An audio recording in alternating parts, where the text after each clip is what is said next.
Vijayawada university మంచి భవిష్యత్తు కోసం తెలుగు విద్యార్థులు ఇష్టపడే యూనివర్సిటీ.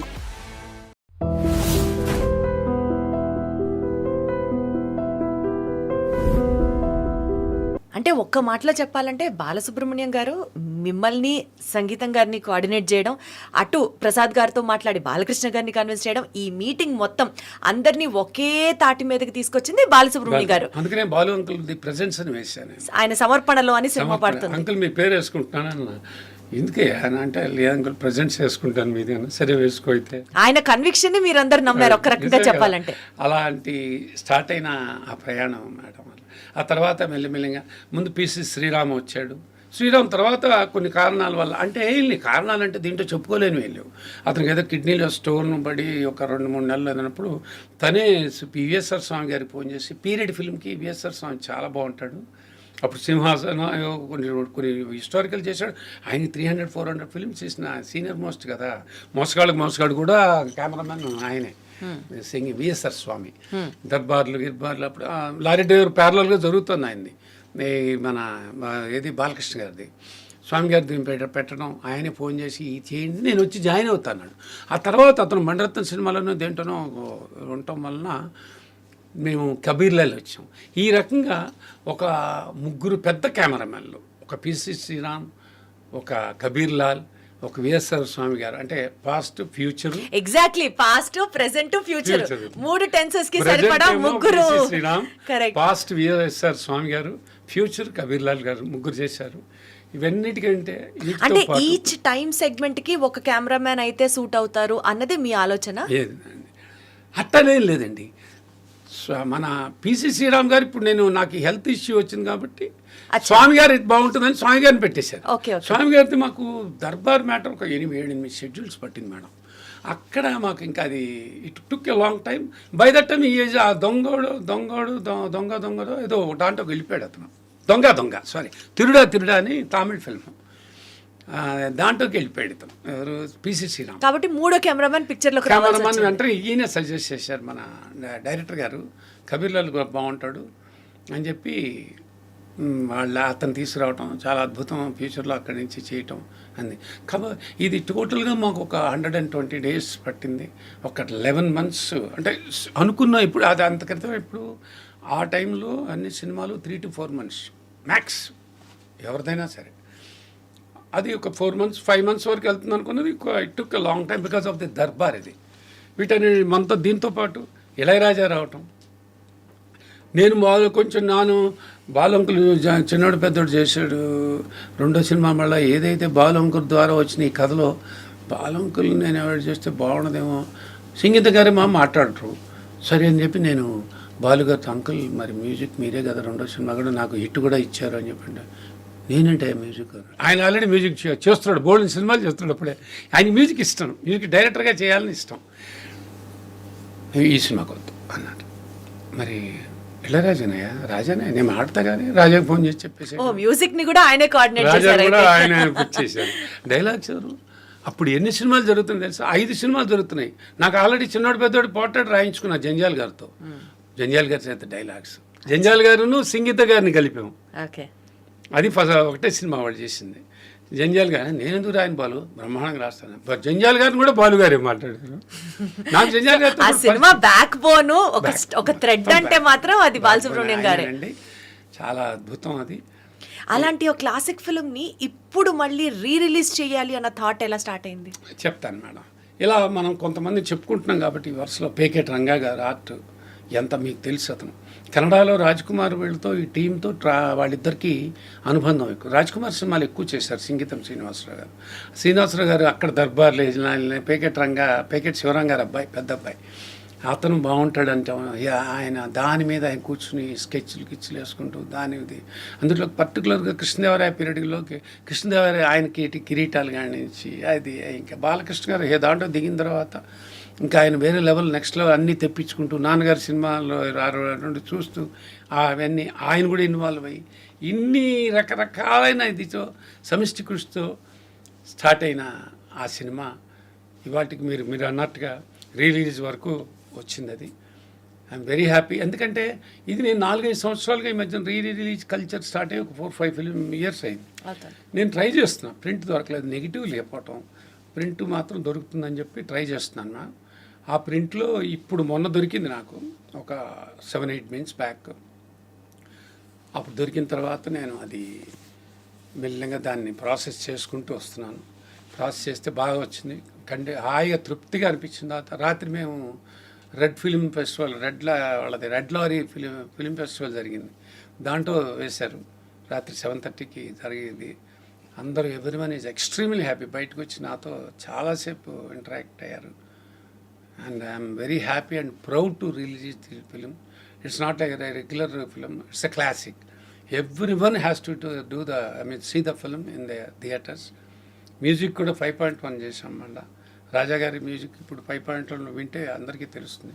ఎస్పెషల్లీ జానులే పాట కానీ, డ్యాన్స్ కాంపిటీషన్ సాంగ్ కానీ, రాత్రి కూడా చాలామంది ఎగ్జైటివ్ విజిల్స్ చేయడం అనేది నాకే ఆశ్చర్యం వేసిందండి. I'm very happy. చెప్పండి మ్యామ్. ఈ సినిమా అండి మీరు చేయడానికి, అంటే Aditya 369 film is a scientific fiction film. And Indian సినిమాలోనే అదొక కొత్త ఎక్స్పెరిమెంటల్ ఫిలిం అప్పటికి, 34 years బ్యాక్. అండ్ ఇప్పటికీ అది ఎవర్ ఫ్రెష్, అది need not to be mentioned at all.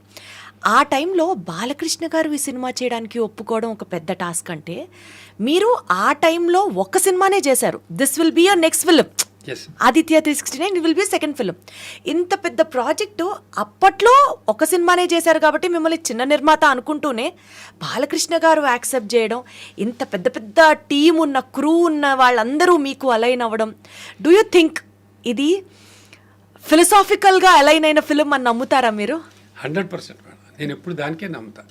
ఎందుకంటే అయితే సినిమా మీరన్న దాంట్లో ఒక చిన్న ఇదేంటంటే, సినిమా వాతావరణం కొత్తది కాదు. వాతావరణం నేను ఆల్రెడీ మా మామయ్య వల్ల, చంద్రమోహన్ గారి వల్ల బాగా అలవాటు పడిపోయాను. యాజ్ ఏ హీరోగా అయినప్పుడు సీతామహాలక్ష్మి, బోల్డ్, సిరిసిరిము, తర్వాత సిరిసిరిము కాదు, సిరిసిరిము is too young for me నేను అప్పుడు రాలా ఇండస్ట్రీలోకి. సీతామహాలక్ష్మి తర్వాత 16 వయసు అని చాలా పెద్ద పెద్ద సినిమాలు, మామయ్య మార్కెట్ ఇండివిజువల్ హీరోగా రావటం మొదలైన టైంలో నేను had to go for is assisting the accounts, what ever the managerial అన్నీ నేనే చూసుకున్నాను. చంద్రమోహన్ గారి మేనేజర్ కాబట్టి అక్కడే ఉంటూ, దానివల్ల నాకు ఎక్స్పీరియన్స్ అనేది ఈ సినిమాలు పెద్ద హీరోలతో చూస్తున్న వాళ్ళతో మాయ చేస్తున్నవి అన్నీ ఇట్లా వెళ్ళిపోయేవాడిని కాబట్టి, మిగిలేవాడిని కాబట్టి ప్రొడక్షన్ అనేది నాకు పెద్దగా పెయిన్ఫుల్ అనిపించలే. కానీ మీరు అన్నారే, ఒక టెక్నికల్గా చూస్తుంటే ఇదేంటి, ఎక్కడికక్కడే థ్రిల్ ఫీల్ అవుతుంటాం. వీళ్ళందరూ మాట్లాడుకుంటుంటే అబ్బా ఇదే చాలు, ఒక యూనివర్సిటీ లాగా ఉంటుంది. వాళ్ళు దేవర్ డిస్కసింగ్ సంథింగ్ అంటే పక్కన కూర్చోపెట్టేవాడు.